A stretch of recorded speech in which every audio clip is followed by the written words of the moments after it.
सूरज अपनी कार से तेजी से उतरकर सीधे घर के अंदर पहुंचता है। उसके चेहरे पर साफ घबराहट दिखाई दे रही थी, मानो कोई बड़ी चिंता उसके दिल पर भारी हो। जैसे ही वह ड्राइंग रूम में कदम रखता है, एक गरीब और परेशान आदमी दौड़कर उसके पैरों में गिर जाता है। उसकी आंखों से आंसू बह रहे थे। वह कांपती हुई आवाज में कहता है, सर, मुझे बचा लीजिए, मेरी पूरी जिंदगी बर्बाद हो जाएगी। सूरज बिना समय गंवाए उसे उठाता है और शांत स्वर में पूरी बात बताने को कहता है।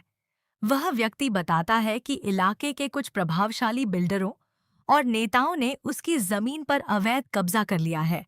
उसने पुलिस, अधिकारियों और प्रशासन के हर दरवाजे पर दस्तक दी, लेकिन कहीं से भी उसे न्याय नहीं मिला। अब उसकी आखिरी उम्मीद सिर्फ सूरज ही है। सूरज उसकी पूरी कहानी ध्यान से सुनता है।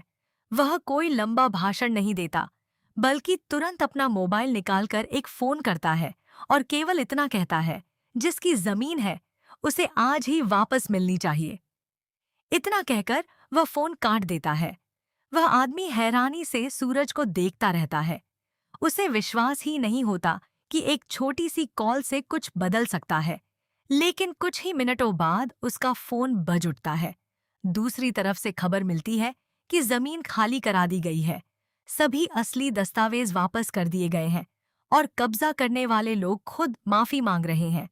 यह सुनते ही उसकी आंखों में खुशी के आंसू आ जाते हैं। वह बार बार सूरज का धन्यवाद करता है और वहां से चला जाता है। थोड़ी देर बाद वही व्यक्ति फिर लौटता है।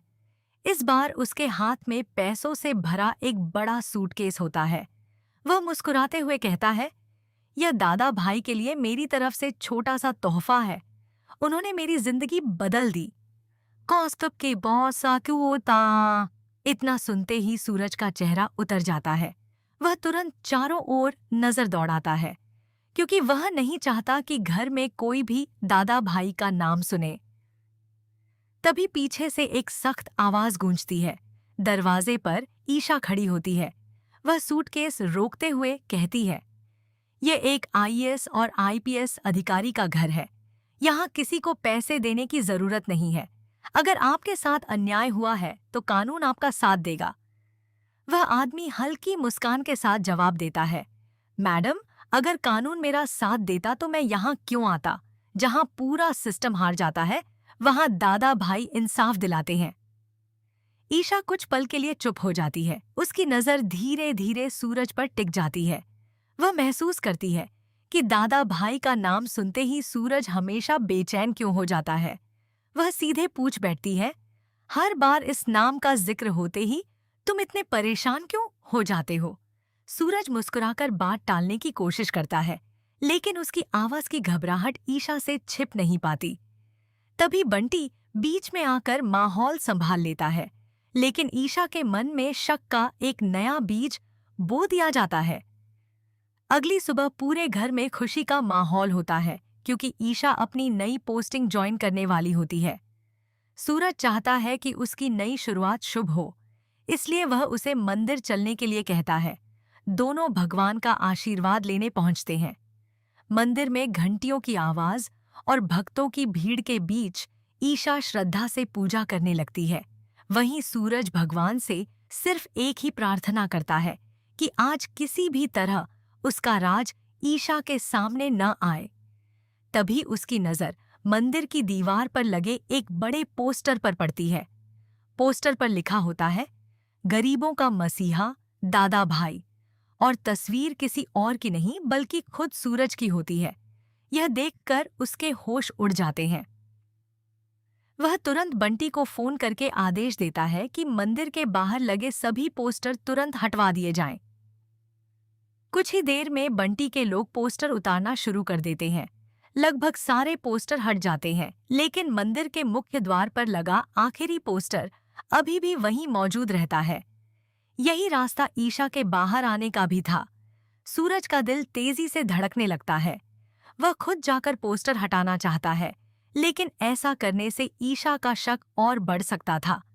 इसी बीच मंदिर के बाहर कुछ लोग नारे लगाने लगते हैं, दादा भाई जिंदाबाद, गरीबों का मसीहा जिंदाबाद। ईशा रुक जाती है और सोचने लगती है कि आखिर यह रहस्यमयी दादा भाई कौन है जिसके लिए लोग इतने भावुक हैं। तभी बंटी का आदमी दौड़कर आता है और आखिरी पोस्टर भी फाड़ देता है।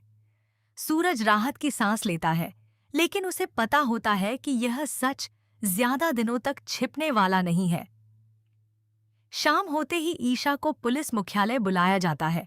वहां कमिश्नर उसे उसकी पहली जिम्मेदारी सौंपते हैं। फाइल के पहले पन्ने पर बड़े अक्षरों में लिखा होता है, दादा भाई, अज्ञात पहचान। पूरी फाइल पढ़ने के बाद ईशा कहती है, अगर कोई कानून अपने हाथ में ले रहा है तो चाहे उसका मकसद कितना भी सही क्यों न हो, उसे रोकना मेरी जिम्मेदारी है। उधर दूसरी तरफ शहर की एक गरीब बस्ती पर गुंडे कब्जा करने पहुंच जाते हैं। तभी एक काली एसयूवी वहां आकर रुकती है। गाड़ी से सूरज उतरता है।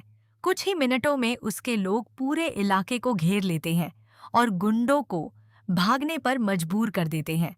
सूरज गरीबों की मदद करके हमेशा की तरह बिना अपना नाम बताए वहां से चला जाता है। लेकिन इस बार एक दुकान के बाहर लगे सीसीटीवी कैमरे में उसकी धुंधली तस्वीर रिकॉर्ड हो जाती है। कुछ ही घंटों में यह फुटेज मीडिया तक पहुंच जाती है। न्यूज चैनलों पर ब्रेकिंग न्यूज चलने लगती है, दादा भाई पहली बार कैमरे में कैद। पुलिस मुख्यालय में बैठी ईशा भी यह खबर देखती है। तस्वीर पूरी तरह साफ नहीं होती, लेकिन उसमें दिखाई देने वाली चाल और शरीर की बनावट उसे सूरज की याद दिलाने लगती है। वह तुरंत